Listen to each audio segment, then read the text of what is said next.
Radio صدائے حریت جموں کشمیر سے اہم خبریں سنیے۔ کنٹرول لائن کے دونوں جانب دنیا بھر میں مقیم کشمیری آج یوم شہدائے کشمیر منا رہے ہیں، جس کا مقصد 13 جولائی 1931 اور تحریک آزادی کے دیگر شہداء کو خراج عقیدت پیش کرنا ہے۔ یوم شہداء منانے کی اپیل بزرگ حریت رہنما سید علی گیلانی، کل جماعتی حریت کانفرنس اور میر وائز حریت فورم نے کی ہے۔ آج مقبوضہ کشمیر میں مکمل ہڑتال ہے، جبکہ شہداء کو خراج عقیدت پیش کرنے کے لیے آزاد کشمیر، پاکستان اور دنیا بھر کے اہم دارالحکومتوں میں ریلیوں اور سیمینارز کا اہتمام کیا جا رہا ہے۔ واضح رہے کہ 1931 میں آج ہی کے دن 22 کشمیری فرزندان توحید نے ڈوگرہ شاہی کے شخصی راج کے خلاف علم بغاوت بلند کرتے ہوئے اپنی جانوں کا نذرانہ پیش کیا تھا، اور موجودہ تحریک آزادی 1931 کے شہداء کا ہی تسلسل ہے۔ آزادی پسند رہنماؤں نے کشمیری شہداء کو خراج عقیدت پیش کرتے ہوئے کہا ہے کہ 13 جولائی جموں کشمیر کی تاریخ میں سنگ میل کی حیثیت رکھتا ہے، کیونکہ اسی روز کشمیری پہلی مرتبہ جابرانہ حکومت کے خلاف اٹھ کھڑے ہوئے اور اپنی خواہشات کا اظہار کیا۔ پاکستانی فوج کے ترجمان میجر جنرل بابر افتخار نے اپنے ٹویٹ میں کہا ہے کہ یوم شہدائے کشمیر آزادی کے لیے بہادر کشمیریوں کی لازوال قربانیوں کی یاد دلاتا ہے۔ دہائیوں سے جاری بھارتی مظالم ناقابل تسخیر جذبے آزادی کو دبانے میں ناکام رہے، کامیابی کشمیریوں کا مقدر ہے۔ دراصل مقبوضہ کشمیر میں بھارتی فوج نے سری گفوارہ اسلام آباد میں فوجی آپریشن کے دوران ایک نوجوان کو شہید کر دیا ہے۔ بھارتی فوج کی فائرنگ سے ایک خاتون بھی زخمی ہوئی ہے۔ بھارتی فوج نے ایک مسجد کو محاصرے میں لے رکھا ہے۔ علاقے میں فوجیوں اور نوجوانوں کے درمیان جھڑپیں جاری ہیں۔ خبریں ختم ہوئیں۔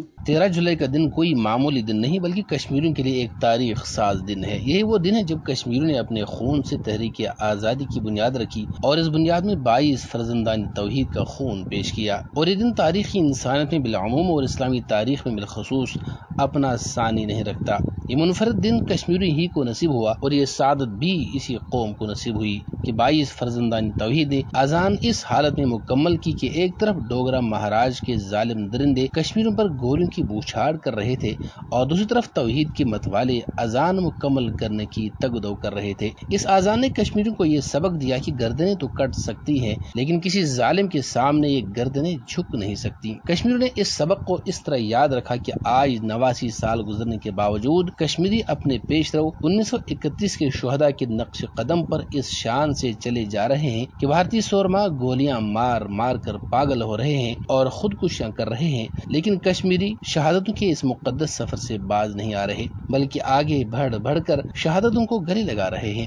اس سے یہ بات واضح اور عیاں ہو جاتی ہے، کشمیری ہر صورت میں اپنی تحریک آزادی کو منزل مقصود تک پہنچا کر ہی رہیں گے، اس لیے کہ ایک ایسی قوم جس نے ہر دور میں ظالموں کے سامنے جھکنے سے صاف انکار کیا ہے، بھارت کے سامنے ہتھیار پھینکنا ان کی لغت میں ہے ہی نہیں۔ دوسری طرف بھارت جو ہر چانکیائی حربہ استعمال کر رہا ہے، اسے یہ حربے آج تک کام آئے اور نہ مستقبل میں کام آئیں گے، بلکہ ذلت و رسوائی اور ناکامی بھارت کا مقدر بننے والی ہے۔